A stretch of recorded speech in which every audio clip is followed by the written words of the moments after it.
70,000। তবে অন্য একটা হাদিসে আসছে যে প্রত্যেক হাজারের সাথে আরো 70,000। তবে শর্ত কঠিন। কিরকম শর্ত? সাহাবীরা বসে ডিসকাস করছেন কে হতে পারে তারা। কেউ বলছেন তারা হয়তো প্রথম দিকের মুসলিমরা হবেন, কেউ বলছেন তারা হয়তো মুজাহিদরা হবেন, কেউ বলছেন তারা বদর যুদ্ধের সাহাবীরা হবেন ইত্যাদি। তখন নবী সাল্লাল্লাহু আলাইহি ওয়াসাল্লাম আবার চলে আসলেন, ব্যাক করলেন। ব্যাক করে বলছেন তোমরা কি এই বিষয়ে কি বিষয়ে কথা বলছিলে? তখন সাহাবীরা বললেন আমরা তো ডিসকাস করছিলাম যে কারা হতে পারে সেই 70,000।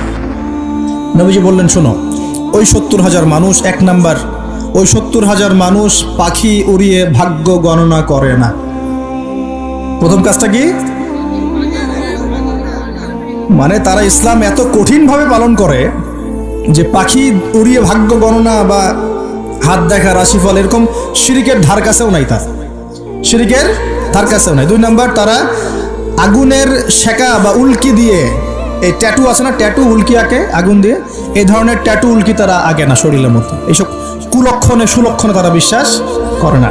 3 নাম্বার, তারা অবৈধ ঝাড়ফুঁক করে না। অবৈধ ঝাড়ফুঁক করে না। বৈধ ঝাড়ফুঁক করা যাবে, সূরা ফাতিহা পড়ে ঝাড়ফুঁক করা যাবে, সূরা ফালাক নাস ইখলাস পড়ে পড়া যাবে, আয়াতুল কুরসি পড়ে পড়া যাবে, কোরআন হাদিস দিয়ে ঝাড়ফুঁক করা যাবে। কিন্তু অবৈধ কিছু ঝাড়ফুঁক আছে না, তান্ত্রিক কবিরাজদের কাছে মানুষ করে, এগুলো করা যাবে না। আর 4 নাম্বার হচ্ছে তারা সর্বাবস্থায় এক আল্লাহর উপরে তাওয়াক্কুল করে, ভরসা করে, আল্লাহর প্রতি তাওয়াক্কুল করে। এরা হচ্ছে সেই 70,000 মানুষের মধ্যে থাকবে ইনশাআল্লাহ। এক সাহাবী দাঁড়িয়ে বললেন যে ইয়া রাসূলুল্লাহ, আমার জন্য দোয়া করেন, আমি যেন সেই 70,000-এর মধ্যে থাকতে পারি। নবীজি বললেন হ্যাঁ, তুমি 70,000-এর মধ্যে একজন যাও। এরপর আরো 2 জন সাহাবী দাঁড়িয়ে গেলেন, আমার জন্য দোয়া করেন। নবীজি বললেন না, ওয়াকাশা অগ্রগামী হয়েছে। এভাবে সবার জন্য দোয়া করতে থাকলে দরজা কি হতো?